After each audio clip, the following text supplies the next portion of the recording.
they were the last ones to bring it to the battlefield. So it was in 1916 that the first official Stahlhelm came to pass. And here is an example of what is referred to, and we'll always call them, Model 1916. Or if you see them listed any place, they'll say M16. And they'll leave the 19 off, but it's the model of 1916. And here is a very representative example of that style helmet. And here's where I'll digress just for a minute, because even though through your assessment, some of you are quite familiar with helmets and others are not, but I'll just talk for 1 or 2 minutes about what are the components of a helmet. And so you have an idea, because the whole knowledge share idea is to tell you how things developed, how they were modified, how they were changed, how they were improved, and what other external forces have a bearing on that. Okay?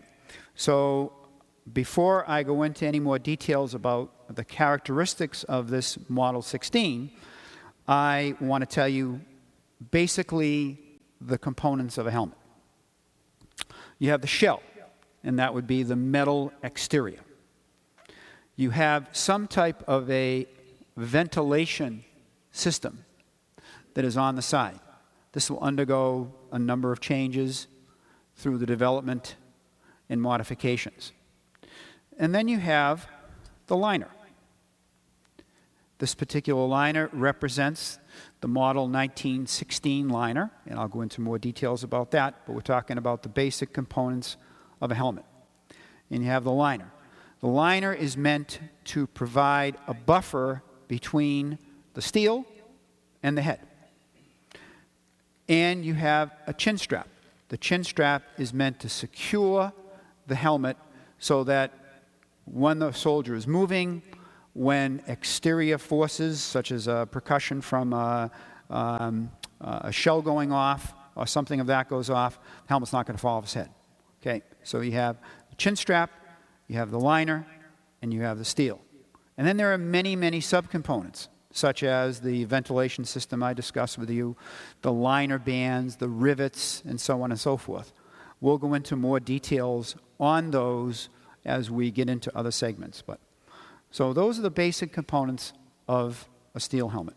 Okay, now back to the Model 1916 German helmet, the first helmet that appears on the scene, fondly known as the coal bucket.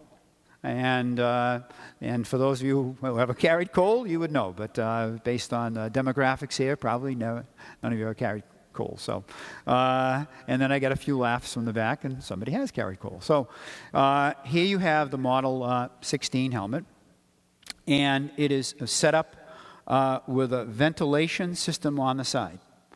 And this, the actual composition of this is based on the size of the helmet. I won't go into any detail on that for the time being. But what does that do? It actually does allow some air to come in and out of the helmet to provide a little bit of cooling for the person wearing it.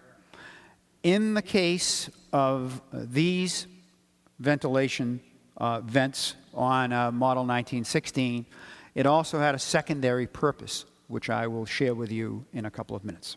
Okay? What did the soldiers think of it?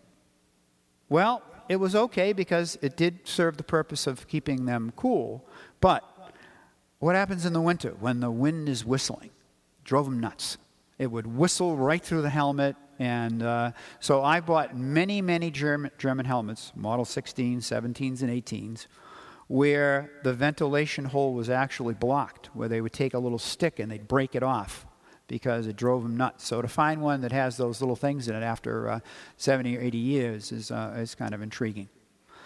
The typical Model 1916, this is the paint that you would find on it. It's referred to as a Fellgrau or a field gray, but essentially it is a green in color. The first German steel helmet, the Model 1916, had a liner set up that had 3 leather pads. It has a drawstring in the center. Most of the time that drawstring is missing. And the drawstring was meant to allow the soldier to adjust it somewhat to fit him. So it comes in a number of sizes. We'll talk about sizes and manufacturers also. And when the soldier was issued it, it didn't necessarily fit him perfectly, so he may have had to adjust it by adjusting that drawstring. Okay. It also has a liner band. The Model 16 liner band is made of leather. And that's an integral characteristic of the first German steel helmet. And it had a chin strap. And the chin strap was made of leather, and it was affixed to the helmet by 2 studs that come out from the side of the shell. Now, that's very important to know, because that is one of the characteristics that they've immediately realized did not work out well, because it was very difficult to get the chin strap on and get the chin strap off, because it's got this mechanism, and you can hear it, and you have to get it a certain way, and then you have to lift it off. And if you had to do that quickly, it would not be easy to do. And so essentially, immediately from the field, they got the feedback that this was not a good system. The way it fit around their chin, the difficulty in getting it on and getting it off was not good. And then it's held, the liner is held to the shell by 3 distinct rivets. Okay. So I'm going to pass that around. This one happens to be a very nice example. It has the soldier's name on the inside, and you're welcome to look at that. If it happens to be the first German steel helmet you've ever picked up, you'll have a feel for the weight. And the weight is somewhere between 3 and 4 pounds. Now, that's not too bad. If you put 3 or 4 pounds on your head, you get used to wearing it, and so on and so forth, so that's not too bad. So, that's the Model 1916. Now, the next helmet I'm going to tell you about is the Model 1917. And if you were paying attention to the Model 1916 and you look at the Model 1917, you will see that there is, from an exterior standpoint, there is virtually no difference whatsoever. It has the same 3 rivets holding it in. It has the same composition down here with a stud on the exterior. It's a dome stud.